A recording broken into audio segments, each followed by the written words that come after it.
Hey, muy buenas noches a todos. Deseo de todo corazón que el amor de Cristo Jesús esté con todos ustedes. Amplexus in Cristo. Dios les bendiga mucho y sean bienvenidos esta hermosa noche a lo que es nuestro estudio y devocional bíblico sistemático semanal.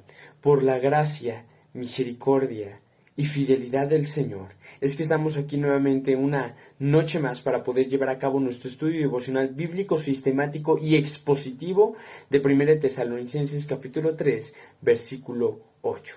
Bienvenidos. Vamos a iniciar y antes de poder iniciar me gustaría siempre recordarte un punto muy importante, que lo que hoy vamos a estudiar es la palabra de Dios. No vamos a estudiar las palabras de un hombre, de un pensador, de un filósofo, vamos a estudiar la palabra de Dios. Y cuando digo que vamos a estudiar la palabra de Dios me refiero a que este video es para ti. ¿En qué sentido digo esto? Lo digo en el sentido de que no importa si eres hombre o mujer, si eres un niño, un joven, un adulto o una persona de la tercera edad, porque la palabra de Dios es para todos y es para la edificación de nuestras vidas. Entonces, te invito a que puedas ver este video. Sean bienvenidos en esta hermosa noche, mis hermanos. Vamos a comenzar ahora sí con nuestro estudio y devocional bíblico sistemático y expositivo de la palabra del Señor. En este estudio que en esta noche hemos titulado Firmes en el Señor, en base a 1 Tesalonicenses capítulo 3, versículo 8. Antes de poder iniciar, como siempre, me gustaría hacerte un par de invitaciones, sugerencias y consejos para poder tener una mejor transmisión en vivo. En primer lugar, ve por tu Biblia, la vas a necesitar. Hoy vamos a estudiar justamente la palabra de Dios.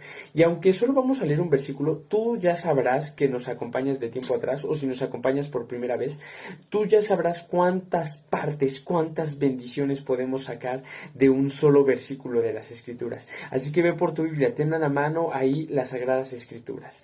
¿Qué más te puedo recomendar? Si así lo deseas, puedes tener ahí al lado tuyo una hoja, una libreta, pluma, lápiz, si así lo quieres, para hacer cualquier anotación o comentario que creas pertinente, a lo mejor una nota adhesiva y que la puedas poner en tu Biblia, un marcatextos, no lo sé, cualquier cosa en caso de que tú gustes hacer alguna anotación o comentario. En tercer lugar, invita a tu familia a ver esta transmisión en vivo junto contigo, es decir, si está ahí al lado tu esposo, tu esposa, tus hijos, hermanos, padres, abuelos, qué sé yo, invítalos a que se puedan sentar junto contigo en esta noche a ver esta transmisión en vivo. Puedes aprovechar a tener un momento devocional hermoso con tu familia. ¿Saben qué? Vamos a sentarnos, vamos a estudiar juntos la palabra de Dios, vamos a ver lo que nos dice 1 Tesalonicenses 3:8 y puedes aprovechar, ¿no?, ese momento. Sería una bendición el que ustedes como familia ahí en sus casas puedan sentarse juntos a leer las Escrituras y estudiarlas. Y yo sé que el Señor los va a bendecir, así como el Señor también me va a bendecir aquí, a mí, en mi casa, su casa, cuando gusten. Y por último, como siempre les agradeceríamos mucho si nos ayudan a compartir esta transmisión en vivo en sus redes sociales, en su Facebook, en algún grupo de Facebook, en su perfil, en algunas otras redes sociales. Pueden copiar el link y compartirlo por WhatsApp, en su estado de WhatsApp, a cualquier persona que ustedes saben que le puede ser de bendición. Como siempre, no con el objetivo de tener más vistas, likes o seguidores, sino con el objetivo de alcanzar a más personas con la palabra de Dios. Dicho eso, iniciamos con nuestro estudio, firmes en el Señor, como siempre haciendo una aclaración muy importante. Lo que hoy vamos a leer es 1 Tesalonicenses 3:8. Sabemos bien que 1 Tesalonicenses fue una carta que fue escrita por el apóstol Pablo, es decir, es una epístola paulina. Pero necesitamos decir algo muy importante. Mucha gente cree que la Biblia es imperfecta, porque como hombres escribieron la Biblia y los hombres son imperfectos, entonces la Biblia es imperfecta y está plagada de errores, lo cual es totalmente falso, porque aunque la Biblia fue escrita por hombres, fueron esos hombres los que fueron inspirados por el Espíritu Santo dado por Dios. Es decir, nosotros creemos en lo que dice 2 Timoteo 3:16, que toda la Escritura ha sido inspirada por Dios. Creemos y confesamos la inspiración plenaria y verbal de las Sagradas Escrituras. Por lo tanto, la Biblia es perfecta de principio a fin. La Biblia es perfecta de Génesis a Apocalipsis. Es la palabra profética más segura. Es perfecta la Biblia, por lo tanto es inerrante, infalible, fiel y verdadera, totalmente fidedigna y cristocéntrica, centrada en nuestro Señor Jesucristo. Dicho eso, por favor, iniciamos leyendo 1 Tesalonicenses, capítulo 3, versículo 8, lo que hemos titulado Firmes en la Fe. Dice la palabra de Dios: porque ahora vivimos si vosotros estáis firmes en el Señor. A lo mejor puedes decir, ¿acaso eso es todo? Es un versículo muy chiquito, muy breve, pero vamos a ver cuántas verdades podemos sacar de aquí. Vamos a volver a leerlo con detenimiento. Porque ahora vivimos si vosotros estáis firmes en el Señor. Eso es la Reina Valera 1960, entendiendo un poco lo que dice la Biblia de las Américas, que también es una excelente versión de la Biblia, ya que es una traducción literal de las Escrituras, al igual que la Reina Valera 1960. Dice la Biblia de las Américas, dice, porque ahora ya vivimos, porque ahora ya vivimos. En esta Reina Valera dice, porque ahora vivimos, y la Biblia de las Américas le agrega un ya, porque ahora ya vivimos si vosotros estáis firmes en el Señor. ¿Qué quiere decir esto? ¿De qué nos está hablando Pablo?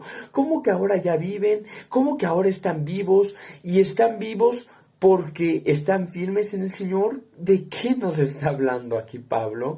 Y tenemos que recordar el contexto inmediato, histórico, que tenemos aquí en este pasaje, el cual es que Pablo en los primeros versículos nos habla del gran deseo que tenía de ver a la iglesia, de cómo no pudiendo soportar ese deseo envía a Timoteo, con el objetivo de que los exhorte, con el objetivo de que los confirme en la fe. Después nos narra cómo cuando Timoteo regresa, recibe esas buenas nuevas de que ellos están firmes en la fe, de que ellos anhelan ver a Pablo, de que ellos siempre se acuerdan con cariño de Pablo. Y Pablo dice, recibí buenas nuevas de Timoteo. Y como lo estudiamos la semana pasada, Pablo dice, hermanos, debido a ustedes, fuimos consolados en medio de nuestra necesidad y aflicción, por vuestra fe en el Señor. Y entonces aquí añadiendo a esto, dice que ellos habían sido consolados, hablando de Pablo, hablando de Silas, que habían sido consolados por la fe en el Señor, por la fe que ellos tuvieron en el Señor, hablando de los tesalonicenses, y que ellos habían sido consolados en medio de la aflicción y de la necesidad por esa fe que habían visto en la iglesia. Añadiendo esto, dice el versículo 8, porque ahora vivimos, porque ahora ya vivimos y vosotros estáis firmes en el Señor. ¿Qué quiere decir esto? Muy bien, lo que Pablo dice es, porque ahora vivimos, porque ahora ya vivimos. Entonces, ¿antes Pablo no estaba vivo? ¿Entonces Pablo antes estaba muerto? A lo mejor Pablo estaba vivo, nos queda muy claro. A lo mejor nos está hablando de una cuestión espiritual, pero entonces Pablo no era salvo. Porque cuando Cristo viene a traer salvación a la vida de una persona, Pablo claramente enseña que viene a tener vida espiritual, lo dice en Efesios 2, porque nosotros estábamos muertos en nuestros delitos y pecados, pero Dios, con su gran amor que nos amó, nos dio vida juntamente con Cristo. Entonces, ¿de qué nos está hablando Pablo? Porque él ya estaba vivo en una manera literal y física, y también estaba vivo espiritualmente hablando. Entonces, ¿por qué nos dice ahora ya vivimos? Porque ahora ya vivimos, porque ahora vivimos. Hermano, es una expresión que nos indica una fuerza, un énfasis de cómo Pablo se sentía cuando veía el ministerio de una manera estéril. Es decir, veía el ministerio y veía que no había fruto. Y eso le dolía en su corazón. Eso causaba pesar. Eso causaba dolor. Eso causaba desfallecer. ¿Qué es lo que pasa? Nos recuerda esto a esos pasajes en las Escrituras, como aquel pasaje en el Salmo 126 que dice que irá sembrando y llorando el que lleva la preciosa semilla. O sea, aquel que siembra, aquel que predica, aquel que ejerce el ministerio, siembra llorando, va repartiendo la semilla, que es la palabra de Dios, llorando con lágrimas, agonizando, desfalleciendo, muriendo al no ver fruto, deseando ver salvación, deseando ver la salvación de las almas, deseando ver fruto de esa obra. Y dice, pero regresará con regocijo trayendo sus gavillas. Y más adelante nos dice en el Nuevo Testamento, haciendo alusión a este pasaje, que todos los que siembran con lágrimas, con regocijo segarán. Me parece que está escrito en el libro de Gálatas, capítulo 6. Hermanos, Pablo dice, hermanos, ahora ya vivimos. Nos sentíamos muertos, estábamos como muertos al predicar el Evangelio, al anunciar las buenas nuevas, al ir y ser misioneros en diferentes partes del mundo y no ver la obra. Pero cuando vimos lo que el Señor hizo en ustedes y cómo ustedes estáis firmes en el Señor, ahora ya vivimos, ahora ya tenemos gozo, tenemos alegría, porque estamos viendo ese fruto en vuestras vidas. Todo aquel que siembra con lágrimas, con regocijo segará. Es esa palabra, hermanos, lo que nos está transmitiendo aquí. Y después nos dice, porque estáis firmes en el Señor. Esto nos transmite la idea del estado espiritual de la iglesia en Tesalónica. ¿Cómo estaban firmes en la fe? Unidos, en medio de las luchas, pruebas, tentaciones, aflicciones, persecución. Ellos estaban firmes en la fe, firmes en el Señor. Y debido a que ellos se encontraban firmes, eran una iglesia firme. Y como eran una iglesia firme, se oía que eran una iglesia firme. Y al oírse que era una iglesia firme, y Pablo lo oyó principalmente de Timoteo, dice Pablo, hermanos, ahora ya puedo vivir, ahora ya estoy vivo. Porque yo sembré con lágrimas, hermanos. Imagínate Pablo, hermano. Imagínate a Pablo llegando de Filipos, de donde había liberado a una mujer que tenía un espíritu de adivinación. Es decir, había Pablo realizado un milagro por medio del Espíritu Santo sobrenatural y predicaba el Evangelio en Filipos. Pero el hecho de haber realizado ese milagro, el hecho de haber traído libertad sobre esa joven, le involucró ser arrestado, le involucró que no le dieran juicio, a pesar de que era ciudadano romano, sino que simplemente lo arrestaron, lo golpearon, lo echaron en lo más profundo de la cárcel, lo ataron con cadenas de manos y pies, lo hincharon junto con Silas, los vigilaba el carcelero, quedan en libertad por Dios, le predican al carcelero, se convierte y sale de ahí Pablo y llega a Tesalónica. Imagínate cómo venía Pablo, cargado, atribulado, desgastado, golpeado, herido, lastimado, a lo mejor con alguna llaga, alguna laceración, alguna herida sin sanar, con alguna infección, cansado, fastidiado quizás del viaje, fatigado de la golpiza, de estar en prisión, aparte de que era de noche y él estaba cantando con Silas, es decir, no estaban durmiendo, no estaban descansando, y en ese momento son puestos en libertad y le predican al carcelero. A lo mejor le predicaron toda la noche. Entonces imagínate la fatiga, el cansancio físico, espiritual, emocional. Y en eso llega a Tesalónica y empieza a predicar y a sembrar la semilla con lágrimas. Ahí va, sembrando y dando el que lleva la preciosa semilla, sembrando y llorando el que lleva la preciosa semilla.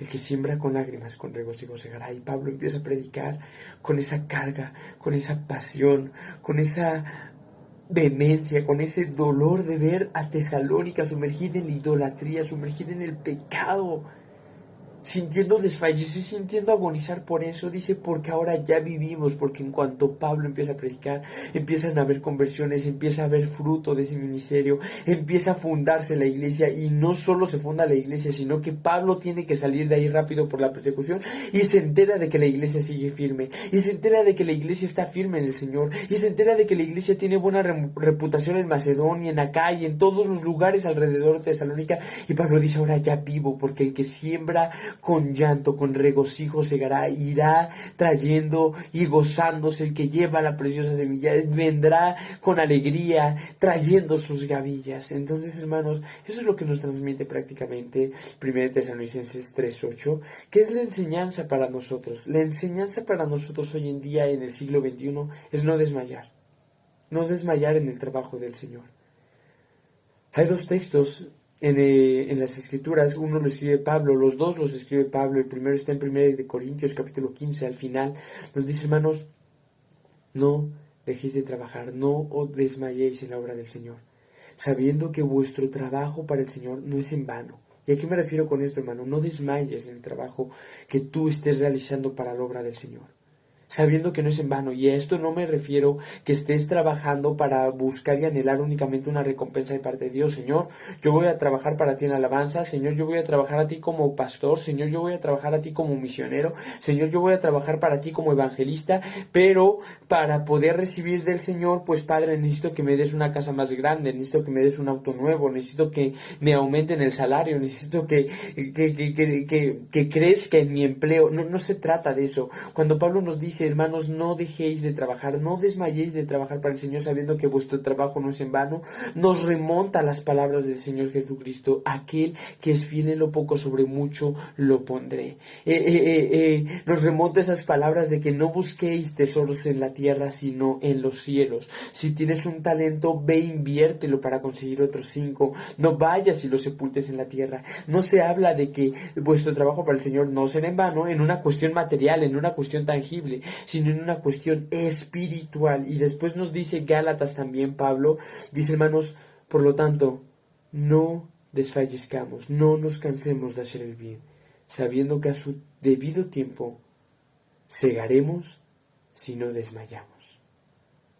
No nos cansemos de hacer el bien, sabiendo que a su tiempo segaremos, cosecharemos si no desmayamos. Si no desmayamos, hermano, porque si tú desmayas y dices, me rindo, me doy por vencido, ya no voy a predicar, no va a haber cosecha, no va a haber siega.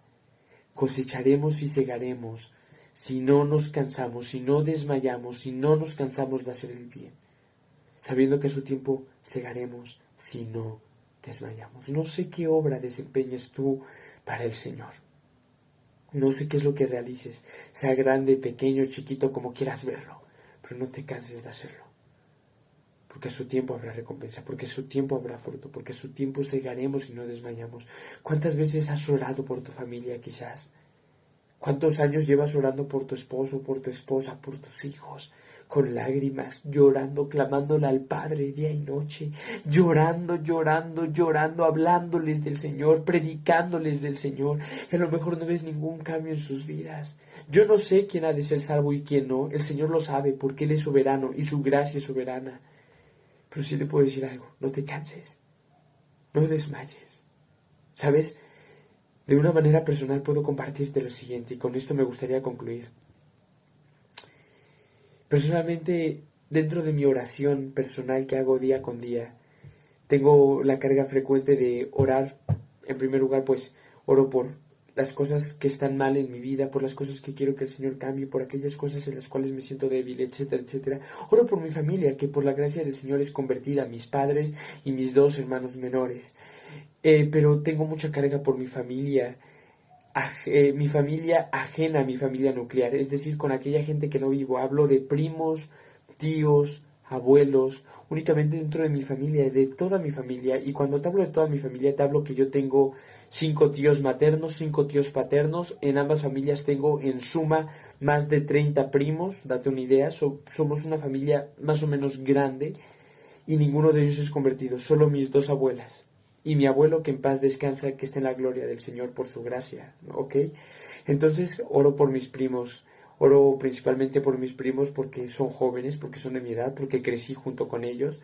Pero ¿sabes qué? A veces veo sus vidas, veo sus actitudes, veo su rechazo y menosprecio para con Dios, veo su vida de pecado, y dentro de mí entra un sentimiento de ira, de enojo, de frustración, de indignación. Porque ¿sabes cuánto tiempo llevo orando por ellos? Yo creo que llevo orando por mi familia aproximadamente 10 años. Llevo orando por mis primos como 10 años. 10, 8 años. Y el ver que sus vidas cada día son peores, y su rechazo para con Dios es peor, y su vida de pecado cada vez aumenta, y que ellos ven las consecuencias y aún así no les importa, y que yo les he hablado y que yo les he sido ejemplo y que yo he orado por ellos, y parece que pasa todo lo contrario. Mientras más oro, más se pierden.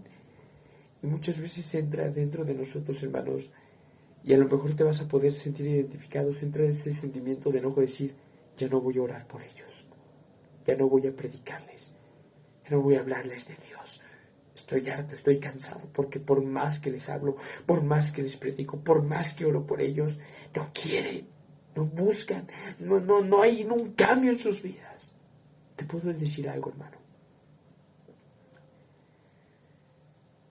Personalmente he aprendido a que no debo de dejar de orar por ellos. Yo no sé si el Señor los va a salvar o no, porque me queda muy clara la soberanía de Dios, que Él a quien quiere salva y a quien no quiere, Él no lo salva.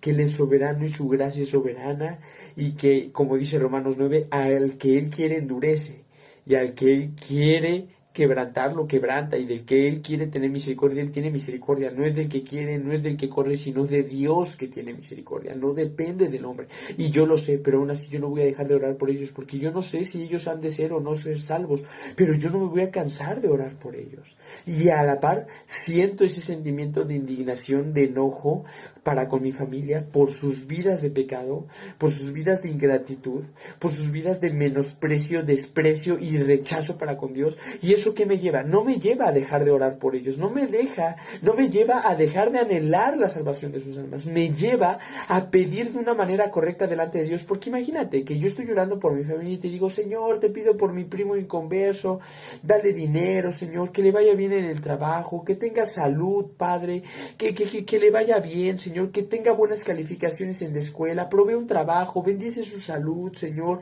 dale consuelo. No.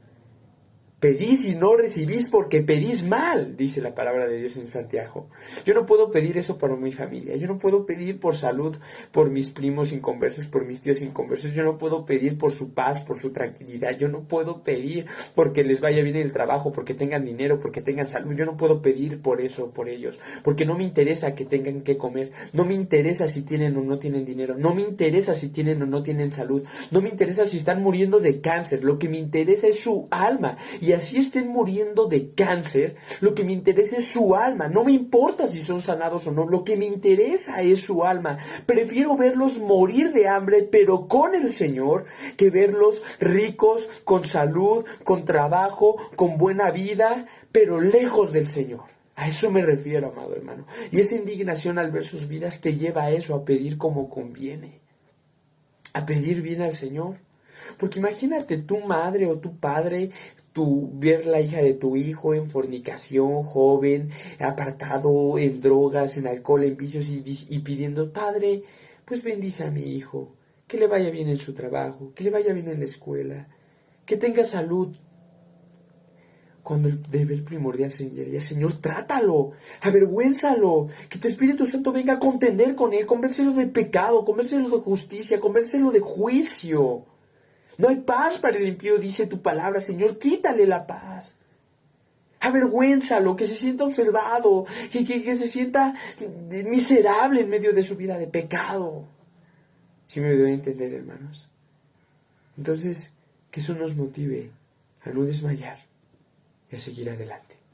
Y eso es lo que puedo compartirles en base a 1 Tesalonicenses capítulo 3, versículo 8, firmes en el Señor. Sigamos firmes en el Señor, hermanos, porque aún en medio de nuestra firmeza en el Señor, nosotros también somos de bendición para otras personas. Por ejemplo, tú que eres miembro de una iglesia, si tú estás firme en el Señor, creciendo, madurando en el Señor, eso es de bendición para aquel pastor o ministro que lleva ahora sí que ese rol, ese papel dentro de la iglesia, porque él va a ver tu vida, va a decir, esa hermana está creciendo, va a ver tu vida y va a decir, ese hermano está firme en el Señor, y eso trae consuelo y alegría a su corazón. Sigamos firmes en el Señor.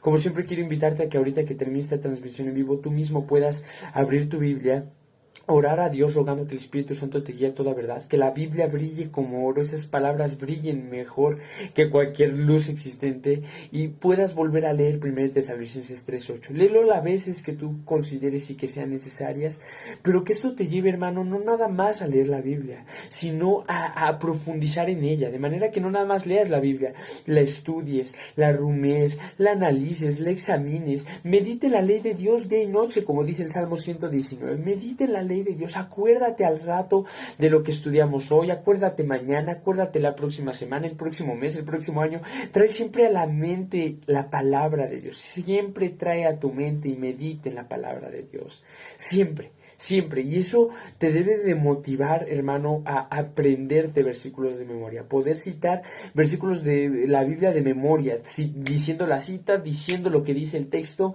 Por ejemplo, puedo acordarme de un texto que tenemos en 1 Corintios capítulo 1, versículo 3, bendito es el Dios y Padre de nuestro Señor Jesucristo, Padre de misericordias y Dios de toda consolación, el cual nos consuela en todas nuestras tribulaciones. ¿Y por qué es importante aprenderse un versículo de esa manera de memoria? Porque cuando estés en un momento difícil, vas a poder acordarte, bendito es el Dios y Padre de nuestro Señor Jesucristo, Padre de misericordias, Dios de toda consolación, el cual nos consuela.